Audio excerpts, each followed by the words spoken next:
दही 1 कप,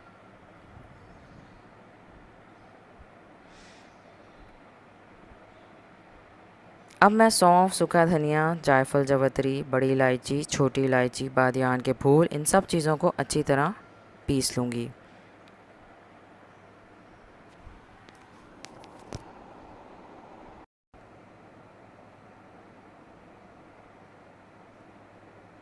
मैंने कढ़ाई में पौना कप ऑयल डाला है। अब मैं इसमें कटे हुए प्याज ऐड कर दूंगी और इन्हें गोल्डन ब्राउन होने तक फ्राई करूंगी।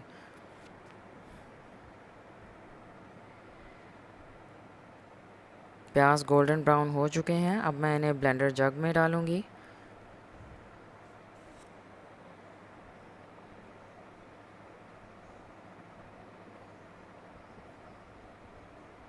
मैंने ब्लेंडर जग में प्याज ऐड कर दिए थे। अब मैं इसमें दही भी ऐड कर दूंगी और कटे हुए टमाटर भी ऐड कर दूंगी और इन सब चीज़ों को अच्छी तरह ब्लेंड करूंगी और इनका पेस्ट बना लूँगी। अब मैं प्याज और टमाटर का पेस्ट कढ़ाई में ऐड करूँगी। अब नमक, पिसा लहसुन अदरक, लाल मिर्च, कश्मीरी लाल मिर्च, पिसा साबित मसाला जिसमें सूखा धनिया, सौंफ, छोटी बड़ी इलायची, जायफल, जावित्री और ज़ीरा शामिल है, वो ऐड कर दूँगी। अच्छी तरह मिक्स करूँगी। मसाले का पानी ड्राई हो गया है। अब मैं इसमें 7 से 8 सूखे हुए आलू बुखारे ऐड कर दूँगी, 2 बड़ी हरी मिर्चें भी ऐड कर दूँगी और 1 मिनट पकाकर चूल्हा बंद कर दूँगी।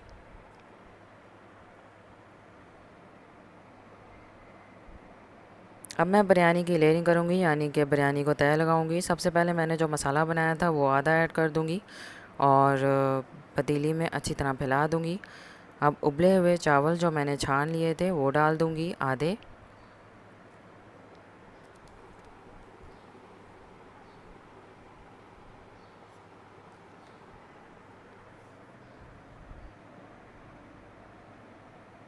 अब मैंने कटे हुए नींबू और 2 हरी मिर्चें भी ऐड कर दी हैं।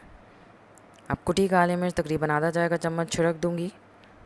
अब ज़र्दा रंग थोड़ा थोड़ा करके डाल दूँगी। मैंने 1/4 चाय का चम्मच थोड़े से पानी के साथ ज़र्दा रंग को घोल लिया था। 1/4 चाय का चम्मच ज़र्दा रंग यूज़ किया था और उसे थोड़े से पानी के साथ घोल लिया था। अब बाकी का बचा हुआ मसाला भी ऐड कर दूँगी।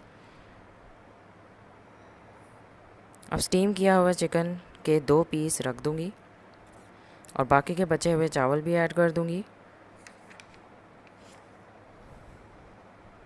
अब कुछ कटे हुए नींबू ऐड कर दूँगी। अब ज़र्दा रंग थोड़ा थोड़ा करके ऐड करूँगी।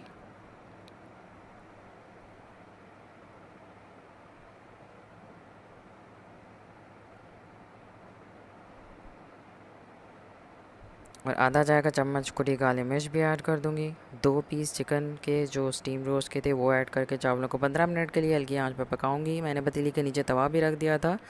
15 मिनट हो चुके हैं और चावलों का दम हो चुका है। अब मैं इसे हल्के हाथ से मिक्स करूँगी ताकि चावल टूटे ना।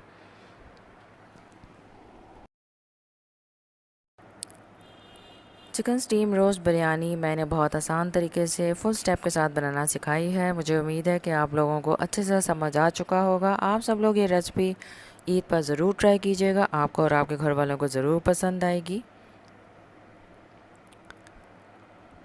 ये चिकन स्टीम रोस्ट बिरयानी की फ़ाइनल लुक है। मुझे उम्मीद है कि आपको मेरी ये रेसिपी ज़रूर पसंद आई होगी। अगर आपको मेरी ये रेसिपी अच्छी लगी है तो इसे लाइक करें, शेयर करें सोशल मीडिया पर और मेरे चैनल को ज़रूर सब्सक्राइब करें और सब्सक्राइब बटन के साथ बेल आइकन भी ज़रूर प्रेस करें ताकि आपसे मेरी कोई भी न्यू वीडियो की नोटिफिकेशन मिस ना हो। फिर से एक न्यू